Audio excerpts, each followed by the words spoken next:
नमस्कार, आप जुड़ चुके हैं जम्मू लद्दाख विजन के साथ। इस समय टेम्परेचर है करीबन 40 डिग्री के पार और जम्मू बीजेपी कार्यालय के बाहर आप देख सकते हैं कि किस तरीके से यहाँ पर वाइन ट्रेडर एसोसिएशन के जो लोग हैं, वाइन ट्रेडर एसोसिएशन के साथ जुड़े हुए जो लोग हैं, वो लगातार अपना विरोध प्रदर्शन कर रहे हैं। क्योंकि जिस तरह से नई लिक्वर पॉलिसी जो है वो सामने आई है, उसके बाद से ही जो है वो लगातार जो है ये मुहिम एक छेड़ी जा रही है बीजेपी के खिलाफ। और यहाँ पर हम आपको दिखाना चाहेंगे, हमने बीजेपी को वोट देकर गलती की, ये कहना है यहाँ पर लोगों का कि क्या हमने बीजेपी के लोगों को वोट देकर गलती की। क्योंकि एक के बाद एक जिस तरह से जम्मू विरोधी पॉलिसीज जो है वो बनाई जा रही हैं, उससे लोग त्रस्त हैं, लोग परेशान हैं।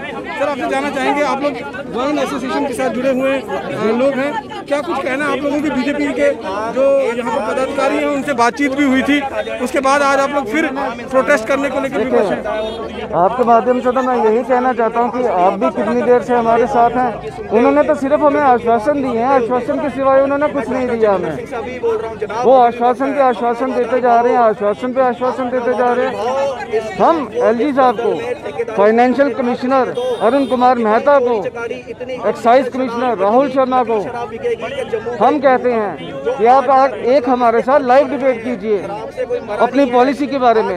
हम आपको बताएंगे कि आपकी पॉलिसी में क्या क्या लूप होल है। आप कहते हैं कि आज आपने पेपर में देखा होगा उन्होंने ई बिड के लिए किया हुआ है, लास्ट में उन्होंने एक क्लॉज लिखा हुआ है कि लास्ट के 15 मिनट्स में हम दोबारा वो कर सकते हैं, रिवाइव कर सकते हैं। इसका क्या मतलब हुआ? इसका मतलब ये है कि जो बाहर बैठे हैं वो लास्ट मिनट पे बिड करेंगे और वो लेके जाएंगे। वो हमारे बीच के होता है, हमारे लगता है कि जो वादे आपसे किए गए थे वो झूठे वादे हुए हैं। वो वादे झूठे हैं, वो वादे बिल्कुल झूठे हैं। वो तो अभी भी कहते हैं कि आऊँ बैठे ना तुझे चिंता नहीं करनी। जिस के लिए उन्होंने बोला ना आऊँ बैठे ना तुझे चिंता नहीं करनी, उसी की उसने चिता जलाई है। बीएसएफ के जो बच्चे बैठे हैं, जो सीआईएसएफ के बच्चे बैठे हैं, उनको क्या मिला? यहाँ पर हमारे साथ वाइन एसोसिएशन के साथ जुड़े हुए लोग मौजूद हैं। सर, क्या कुछ कहना है? क्योंकि लगातार जो लिकर पॉलिसी बनाई गई है उसके खिलाफ आप लोग आवाज़ तो उठा रहे हैं। इससे पहले आप लोगों की बीजेपी के प्रेसिडेंट के साथ बातचीत भी हुई, उन्होंने आश्वासन भी दिया था। हाँ, उन्होंने आश्वासन दिया आऊँ बैठे ना, लेकिन उन्हें बस आऊँ बैठे ना, उन्हें पता नहीं खड़े कदम होना। और जम्मू की जनता उन सड़कों पर आई हुई है, लेकिन उन्हें खड़े कदे होना ये नहीं पता। उन भुखमरी करने मर गए 2-4, कोरोना करने 100-200 बंदा मर गया, ता उन्हें खड़ोना।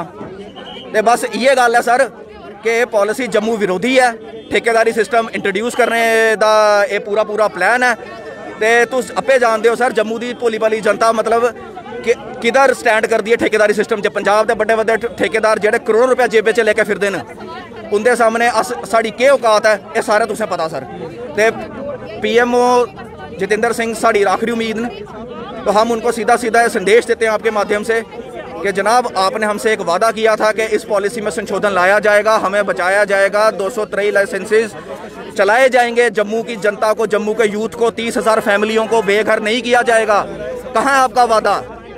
आपसे बस यही सवाल है, आपके माध्यम से जनाब से यही सवाल है। सर, आपके हाथ में ही लिखा हुआ है कि हमने बीजेपी को वोट देकर गलती की है। बिल्कुल गलती की है। आज अगर ये हालात और ये बिड 15 को हमारा सिस्टम यहाँ पे इन्होंने लागू कर दिया है, डेटें आ गई हैं ऑक्शन की, अगर यही चलता रहा तो बिल्कुल गलती की हमने 370 का ये जो हमने ढिंडोरा यहाँ पे ढोल बजाए थे, नगाड़े बजाए थे, जम्मू की नेशनलिस्ट जनता ने, जम्मू की नेशनलिस्ट सो कॉल्ड नेशनलिस्ट जनता ने जब ढोल नगाड़े बजाकर इनका स्वागत किया था, मैं आपको बोलना चाहता हूँ हमसे गलती हुई।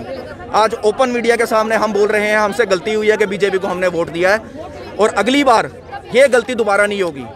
मैं तो ये ओपन चैलेंज करता हूँ कि अगर यही हालात रहे, इन हालातों में इलेक्शन करके दिखाइए, ओपन चैलेंज है, इलेक्शन करके दिखाइए और हमसे आके वोट मांगिएगा, उसके बाद पता चलेगा तुम्हें कि तुम्हारी क्या औकात है। सर, कोविड का टाइम भी चल रहा है, आप लोग मजबूर हो गए हैं कि इस कोविड के टाइम में भी आपके सामने है, आज भी 1.5 लाख नए मामले कोविड के दर्ज हुए हैं, लेकिन इन लोगों को शर्म नहीं है।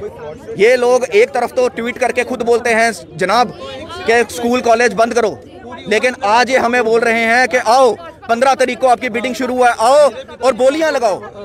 तो ये तो क्लियरली ये बताना चाहते हैं कि जनाब आपके लिए पॉलिसी नहीं है, ये पहले से सेटिंग हो चुकी है, ठेकेदारों का चढ़ावा चढ़ चुका है। आप हो नहीं हो कोई फर्क नहीं पड़ता। अगर ई बिडिंग होती है तो उसमें आप लोगों को समस्या क्या आ रही है? ई बिडिंग की आप मेरी एक बात सुनिए, ई बिडिंग का आपको कंसेप्ट देखिए। ई बिडिंग के अंदर ये इन्होंने जब पॉलिसी निकाली है, इन्होंने मिनिमम गारंटी रेवेन्यू रखा है एक। मैं आपके माध्यम से बार बार बोलना चाहता हूं, आप बता तो रहे हैं कि सर जनाब 1 पॉइंट से हमें इतना टैक्स चाहिए, लेकिन आप दूसरी तरफ ये नहीं बता रहे हैं कि वो पॉइंट बचाता कितना है।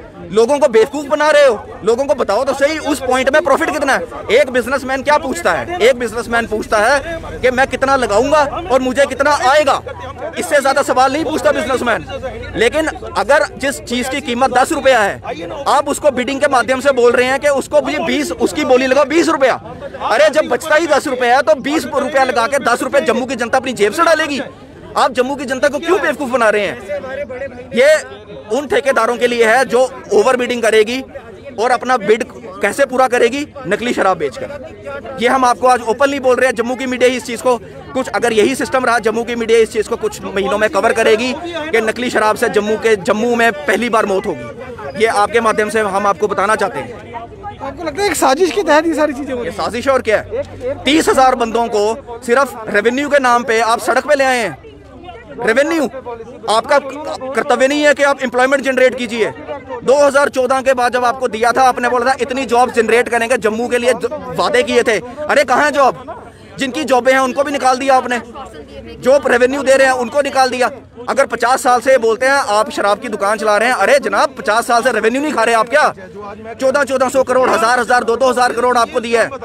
आप अगर कोई, हम गवर्नमेंट वर्कर थे, अगर हम आज हमें निकाल रहे हो, हम सब बंदों को 223 जो लाइसेंसी हैं और कुछ नहीं, हम पे सब पे लायबिलिटी है। इतना पैसा तुम्हें कमा के दिया है, करोड़ रुपया हर बंदे को दे सकते हैं? ये दे सकते हैं अपनी लायबिलिटी उतारने के लिए?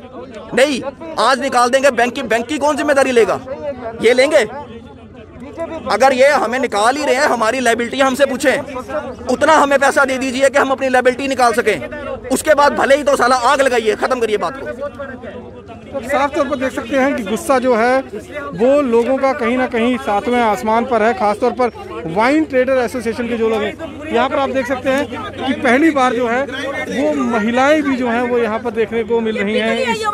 इस प्रोटेस्ट में जो है वो महिलाएं भी जो है वो नजर आ रही हैं। सेकंड पार्टी की आप बिक रही है, हमारी पार्टी को बदनाम कर रहे हैं। मैम, आप आज हम देख रहे हैं कि वाइन एसोसिएशन के साथ महिलाएं भी जो हैं सड़कों पे उतरी हुई हैं। आप लोगों का क्या कहना है? देखिए, आज तो महिलाएं आई हैं। मैं ये भी आपको चेता दूं, हमारे बच्चे भी बैठेंगे रोड पे आके, हमारे पोते पोतियां तक बैठेंगे, क्योंकि उनका जो मेरा पोता 10वीं में पढ़ता है, कहाँ से फीस देंगे हम उनकी? कहाँ से पढ़ाई कराएंगे? जो छोटी पोती है उसकी जो बच्चों की डिमांड्स होती हैं। देखिए, एक छोटी सी बात है, जिसका जितना बिजनेस होता है ना, वो उसी तरह से सेट हुआ होता है। ये तो आप भी मानते हो। अगर आपकी 5,000 तनख्वाह है, आप 5,000 में सारी सेटिंग करोगे। आपकी 25,000 है, 25 में करोगे। अभी आप बता रहे थे कि एक ही झटके में आपको सड़क पर जो है वो ला दिया गया है। देखिए, झटका तो इनको भी महंगा पड़ेगा, एलजी को भी झटका महंगा पड़ेगा, बहुत जबरदस्त महंगा पड़ेगा। और मैं बार बार ये चेता रही हूँ, इन मेरे बच्चों में जो बच्चे हैं सभी, किसी की भी एक बच्चे की हानि हुई, एक बच्चा भी कोई फौत हुआ, तो एलजी को यहाँ खड़े खड़े जवाब देना पड़ेगा। ये ना हो कि बच्चों के साथ हम सभी माएं आत्मदाह कर ले, फिर ये क्या करेंगे? क्या करेंगे? देख सकते हैं कि यहाँ पर जिस तरह से गुस्सा जो है वो यहाँ पर लोगों के चेहरे पर जो है साफ तौर पर जो है वो दिखाई दे रहा है। और यहाँ पर आप इस बात को अंदाज़ा लगा सकते हैं कि किस तरह से एक ही झटके में जो है 223 लाइसेंस होल्डर्स जो थे उनको सड़क पर जो है वो लाया गया है। और कहीं ना कहीं कुछ और लोग हैं, उनसे बात करने की कोशिश करेंगे। सर, 223 लाइसेंस जम्मू कश्मीर के अंदर है, जिनको एक झटके में जो है उनको सड़क पर लाया गया है। क्या कुछ उम्मीदें अब रह गई, बच गई? क्योंकि कोर्ट की तरफ से भी आपको जो है वो नकार दिया गया। सर, कोर्ट किसकी? बीजेपी की, जो एलजी है ऊपर, उनकी कोर्ट है। जिसके हाथ में, कहते हैं सर, जिसके हाथ में लाठी भैंस उसी की। यही चीज़ तो हम मानते हो ना। देखिए, एक बात और है, कोर्ट की, अगर आप कोर्ट की बात करें, कोर्ट ने केस डिसमिस किया है, बट कोर्ट ने पैरा नंबर 29 से लेके 33 तक अपनी जजमेंट में ये लिखा है कि हमने 5 साल का जो आपका रिन्यू था वो स्ट्राइक डाउन किया, आपके साल का रिन्यूअल स्ट्राइक डाउन नहीं किया। हमने नहीं कहा इनको साल के लिए रिन्यू मत करो, ये जजमेंट में लिखा है। अब क्या करेगी सरकार? देगी हमें साल का रिन्यूअल? सर, ऐसा कुछ नहीं है। एक्चुअली क्या किया उन्होंने कि हमें तो कभी ना बीजेपी एनसी ने तंग किया, एनसी ने तो लाइसेंस दिए थे, पीडीपी ने भी कभी तंग नहीं किया। और यहाँ के हर्षदेव उनकी वो थी पैंथर पार्टी, उन्होंने कभी तंग नहीं किया। वो तंग किया किसने? बीजेपी ने। क्यों? बीजेपी को हमने वोट दिए। बीजेपी में हमने जो 27 नुमाइंदे थे, हमने जो बीजेपी के मेंबर में बैठा के रखे थे श्रीनगर की, ये कुछ करेंगे जम्मू के बारे में, पर सर क्या किया उन्होंने? जम्मू उल्टी रोजी रोटी छीन ली जम्मू वालों। 2 महीने से आप देख रहे हो जिस हिसाब से हम लड़ रहे हैं, सड़कों पे आ रहे हैं, धूप में चीज़ें आ रही हैं। मेरे को चीज़ बताओ, डेमोक्रेसी है? आप भी मीडिया वाले हो, डेमोक्रेसी में रह रहे हैं, अरिस्टोक्रेसी में रह रहे हैं, जहाँ किंगशिप रूल है। राजा एक तरफ राजा है, वो अपने सबॉर्डिनेट को कहता है हाँ ये रूल कर दो, पास कर दो, डेमोक्रेसी है ये। सबसे मेरे को लगता है जिस हिसाब से हमारा, ये तो तालिबान बनने वाला है, या तो पाकिस्तान बनने वाला है, या चाइना बनने वाला है। विकल्प क्या बचता है आप लोगों के पास? सर विकल्प हमारे पास यही है कि जिस हिसाब से हमारी 3 महीने से फाइट चल रही है, कि हमें जिस हिसाब से आश्वासन दिए जा रहे हैं, 30 मार्च को हमने अशोक कोल जी ने बोला कि नहीं आपका पॉजिटिव रिजल्ट आएगा। ठीक है, हम भी मोदी जी की फैमिली में से हैं। एक तरफ आप कहते हो कि सबका साथ सबका विकास, मतलब 2020 की पॉलिसी कहती है वी आर जनरेटिंग एम्प्लॉयमेंट, और एक तरफ कहते हैं कि नहीं go for e auction. E auction में कौन बैठेगा? आप जैसा बंदा बैठ सकता है? कोई नहीं बैठ सकता। कोई नहीं बैठ सकता। सबसे बड़े ठेकेदार जो माफिया सिस्टम है, जो बाहर गुंडागर्दी जो सिस्टम है, क्राइम रेट देखें आपने जम्मू का कितना बढ़ गया। आपका तो आए दिन आपका काम है मतलब चीज़ें सॉल्व करना या चीज़ें पूछना। क्राइम रेट देखो कितना बढ़ गया। आए दिन किडनैपिंग, आए दिन मर्डर, आए दिन एक्सटॉर्शन, आए दिन कोई मिसिंग हो रहा है, कोई कुछ हो रहा है। ड्रग्स केसेस कितने बढ़ रहे हैं। अभी शराब ई ऑक्शन स्टार्ट नहीं हुआ तो सांबा में से हज़ारों लीटर शराब जब्त की जाती है। अभी सिस्टम भी चल पड़ा है। और कोरोना काल में आपने देख ही लिया होगा, 2 महीने दुकानें बंद रही, नाम हमारा किया गया कि नहीं जी इन्होंने शराब पिलाई है। शराब कहाँ से आई सबसे ज़्यादा? पंजाब, हरियाणा से। हमारा आज भी यही रिक्वेस्ट है एलजी मनोज सिन्हा जी से और जितेंद्र सिंह जी से कि प्लीज़ हमारा ग्राउंड लेवल पे आए। हम लीगल बंदे हैं, कोई फ्रॉड गैंगस्टर नहीं है। जो हम यहाँ खड़े हैं, आपको लगता है हमारी शक्ल माफिया सिस्टम जैसी है? इनकी है, इनकी है। माफिया सिस्टम नहीं है। माफिया सिस्टम होता तो आज हम कहीं बैठे होते किसी ऊपर लेवल के साथ, कोई और काम कर लेते हैं, कोई और काम करते। हम सर बेरोजगारी के लिए रो रहे हैं। 40,000 फैमिलीज जुड़ी हुई है इस बिजनेस से। 40,000 फैमिली, अगर हम माफिया छोटी मोटी बात नहीं है। इट्स नॉट कोई छोटी मोटी चीज़ नहीं है। एलजी साहब से मैं यही गुजारिश करना चाहता हूँ कि जितेंद्र सिंह जी ने भी हमें परसों आश्वासन दिया है कि नहीं, जो लीगल मसला है, जो जेन्युइन केसेस हैं, उनको इफेक्ट नहीं किया जाएगा। 4 दिन के बाद मीटिंग शुरू हो जाएगी। चलो हमारी यही रिक्वेस्ट ही है ना, रिक्वेस्ट ही कर सकते हैं हम लोग, और कुछ तो कर नहीं सकते हैं। लड़ तो सकते नहीं है इनके साथ। दिया बीजेपी को वोट, मोदी जी को वो तो मिलेंगे नहीं हमसे। उनसे यहाँ तो एलजी से मिलना 2 महीने के बाद मिले हैं, तो मोदी जी से तो हम अगले जन्म में ही मिलेंगे। बट एलजी साहब से मुलाकात हुई थी तो क्या कुछ आश्वासन? सर उन्होंने, जैसे हमारे प्रेसिडेंट ने मेमोरेंडम दिया कि नहीं, हमने प्रॉब्लम बताई कि सर ये हमारा लीगल मसला था। हाई कोर्ट ने भी यही बोला, हाई कोर्ट ने कहीं कैंसिल नहीं किया लाइसेंस। हमारे जो पुराना सिस्टम था, उन्होंने 5 साल वाले सिस्टम को कैंसिल किया। जो साल बाद टेन्योर चेंज होता था, रेन्यूअल सिस्टम था, उसको कैंसिल नहीं किया। हाई कोर्ट की जजमेंट आप पढ़ लीजिए, 29 से लेकर 33 पैराग्राफ तक यही चीज़ें लिखी हैं। और आज उसकी सुनवाई होगी या कल होगी, लेट्स सी। हमारा कोर्ट में भी मसला है। बाकी हमारी रिक्वेस्ट यही है कि प्लीज़ एलजी साहब से, अमित शाह जी से, जितेंद्र सिंह जी से कि प्लीज़ प्लीज़ प्लीज़ सर उठो। कब उठना है? प्लीज़ हमें सपोर्ट करो। हम कोई लीगल मसले में आए हुए हैं, कोई फ्रॉड मसले में नहीं आए हुए हैं। बाकी मैं यही चीज़ कहना चाहता हूँ। आप देख सकते हैं कि यहाँ पर जितने भी वाइन ट्रेडर एसोसिएशन के साथ जुड़े हुए लोग हैं, उन लोगों का कहना है कि हमारे साथ जिस तरह से धोखेबाजी जो है वो हुई है, करीबन 223 जो wine license, wine trader license हैं, लीकर लाइसेंस हैं, उनको एक झटके में जो है सड़क पर लाया गया है। करीबन 30 से 40 हज़ार फैमिलीज़ जो हैं, जो लोग हैं फैमिलीज़ के, वो इस बिज़नेस के साथ जुड़े हुए हैं।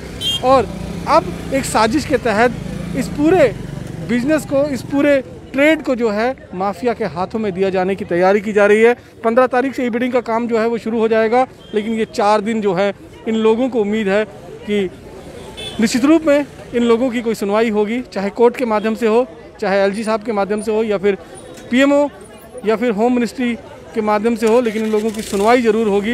ये उम्मीद अभी इन लोगों ने अभी अपने मन में कहीं ना कहीं जागृत रखी है। और इन लोगों का कहना है कि अगर ऐसा नहीं हुआ तो सड़कों पे आने के सिवा इनके पास दूसरा कोई चारा नहीं हुआ। और ऐसे में इनका ये कहना कि बीजेपी को वोट देकर हमने गलती की, वो इनके लिए कहीं ना कहीं सच साबित होगा।